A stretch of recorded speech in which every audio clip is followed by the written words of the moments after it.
Okay. Don't know if I started recording a second ago, so we'll start over here. This is going to be just a couple of small things that we help out, get you through some things. When you have a new reservation come in on your shift, like for say this Courtney Taylor that just popped in here with Expedia, the first thing you're going to do is go to change res. This is a one night, so you don't really have to do this, but multiple nights, it's going to be good to go through it this way. So when you click on change res, right here at the top is going to be the total for the reservation, tax and all. Take a second, write that down so you can remember the total. Uncheck your room type. Go ahead and assign the room to a clean room. Recheck it, save it. Now this is a hidden rate reservation because we're supposed to keep the rates hidden from Expedia and most all of our OTAs.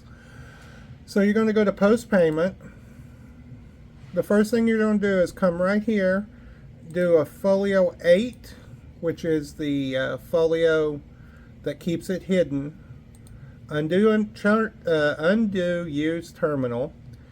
Make sure you're using the Expedia virtual credit card. If it's the customer's card, we're only going to do one night. We'll do the rest at check-in.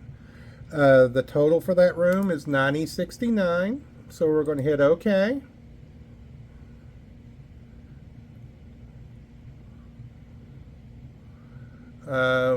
Make sure your amounts are OK and hit post.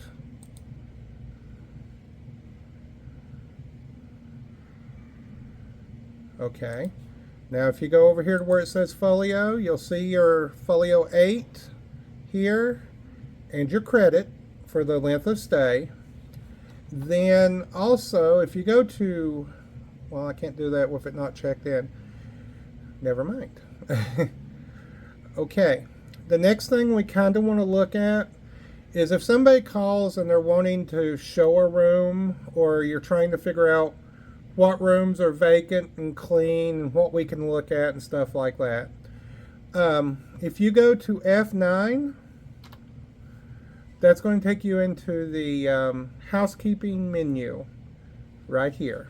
Okay, if you hit vacant and clean, that will pull every room up and show you that it's vacant and that it's currently cleaned. So you have vacant, clean, and inspected. That means that we've actually looked at the room. If you scroll down through, you'll sometimes see there's an arrival in the room.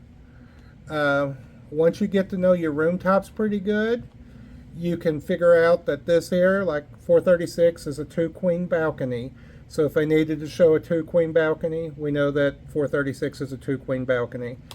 If I need to show the king suite, the K3, 07 rooms. If you need to see the bigger suite, that's your SQQ4s, your 35 rooms. That'll allow you to look it up, determine if it's occupied or not. As long as you highlight these vacant clean here, it will give you nothing but vacant clean rooms. Like if I was to click occupied dirty right now and uncheck vacant, we don't have any showing occupied dirty at the moment, but we do have them showing occupied clean. So they're not vacant, but they are occupied. So you have a chance of looking at that.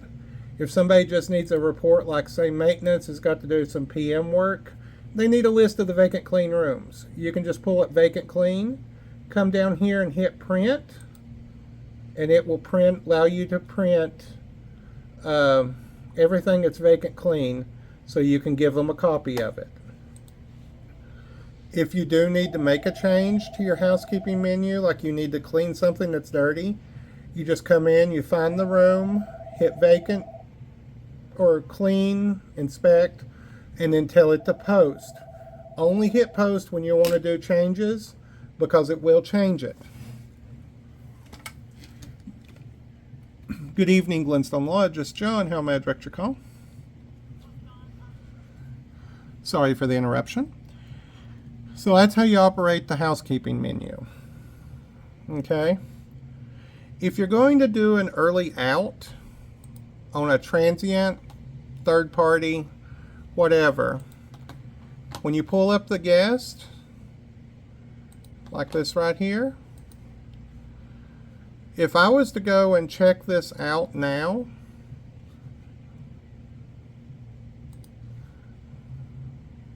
it's going to fuss, even though it's 0 on the folio, and show you there's a balance of $122.90. It will not count today until after midnight. So you have to manually go in and do a post charge. And if it's a transient, if it's a group, just go down the room and the particular code that corresponds with what you need to charge, which this would be a room charge transient. You're going to put late checkout, the date,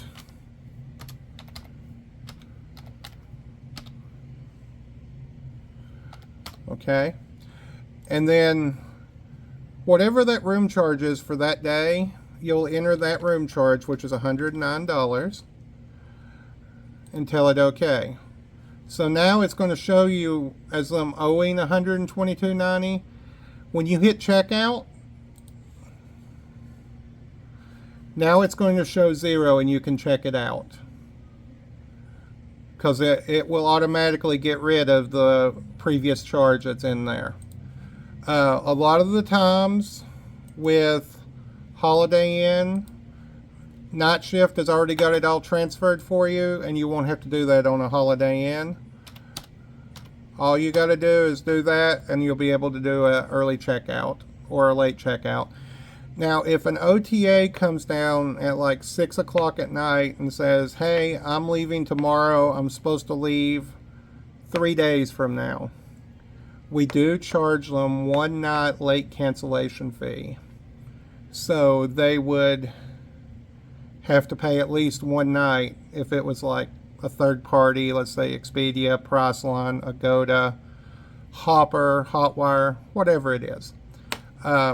If they're not a third party, just charge them for that day and they can go about their business. And I believe that'll be it on this one.